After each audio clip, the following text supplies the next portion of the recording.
తాడు. కానీ 500 ఏళ్ల కిందట విజయనగరంలో నిజంగానే ఒక సామాన్య బంటు గొడుగుపాలుడు ఒకరోజు చక్రవర్తే అయిపోయాడు. ఆ అసలు కథే సినిమాకు ఆధారం. చక్రవర్తి ఎక్కడికి వెళ్ళినా తెల్లటి గొడుగు పట్టుకుని ఒక వ్యక్తి నిల్చోవడం రాచమర్యాద. శ్రీకృష్ణదేవరాయలు ప్రతి త్రయోదశి సాయంత్రం హంపీలో పంపా విరూపాక్ష స్వామి వారిని దర్శించుకుని పూజలు చేయడం ఆనవాయితీ. తన వేసవి విడిది పెనుగొండలో ఉన్నప్పుడు ఒక త్రయోదశి రోజు పనుల ఒత్తిడిలో ఉక్కిరి బిక్కిరిగా ఉన్నాడు రాయలు. మధ్యాహ్నం భోజనం అయ్యాక సాయంత్రం పూజ విషయం గుర్తొచ్చింది. పెనుగొండ నుండి హంపీకి దాదాపు 120 మైళ్ళ దూరం, 3:30 గంటల్లోపు ప్రయాణించాలి. చక్రవర్తి కనుసైగ చేశాడు. పంచకళ్యాణి గుర్రం సిద్ధమయ్యింది. చక్రవర్తికి సహాయకుడుగా గొడుగుపాలుడు కూడా సిద్ధమయ్యాడు. సమయానికి దేవాలయం చేరుకోవాలని గుర్రాన్ని దౌడు తీయిస్తున్న రాయలు. ఆయనకు ఎండ తగలకుండా అంతే వేగంగా గొడుగుపాలుడు. ఎక్కడా ఆగకుండా సాగిందా ప్రయాణం. రాయలవారు ఆలయ ప్రవేశం చేయగానే ఆ బడలికతో స్పృహదప్పి పడిపోయాడు గొడుగుపాలుడు. వెంటనే రాజవైద్యులొచ్చి వైద్యం చేశారు. కళ్ళు తెరవగానే మళ్ళీ గొడుగు పట్టుకోబోతే రాయలొద్దన్నాడు.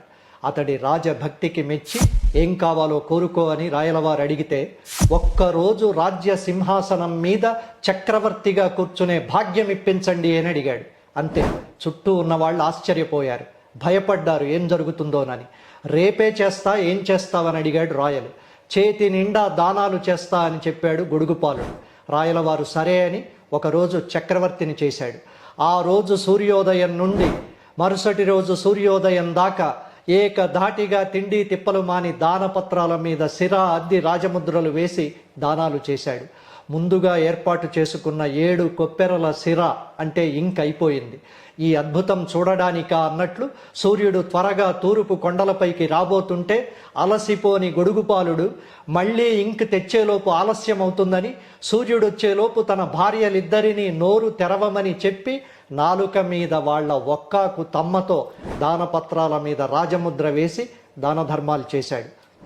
చక్రవర్తి సింహాసనం మీద ఒకరోజు కూర్చున్న గొడుగుపాలుడు ఇక ఎవరికీ గొడుగు పట్టాల్సిన అవసరం లేకుండా ఒక ఊరిని దానంగా ఇచ్చి ఏలుకొమ్మన్నాడు మహాచక్రవర్తి శ్రీకృష్ణదేవరాయలు.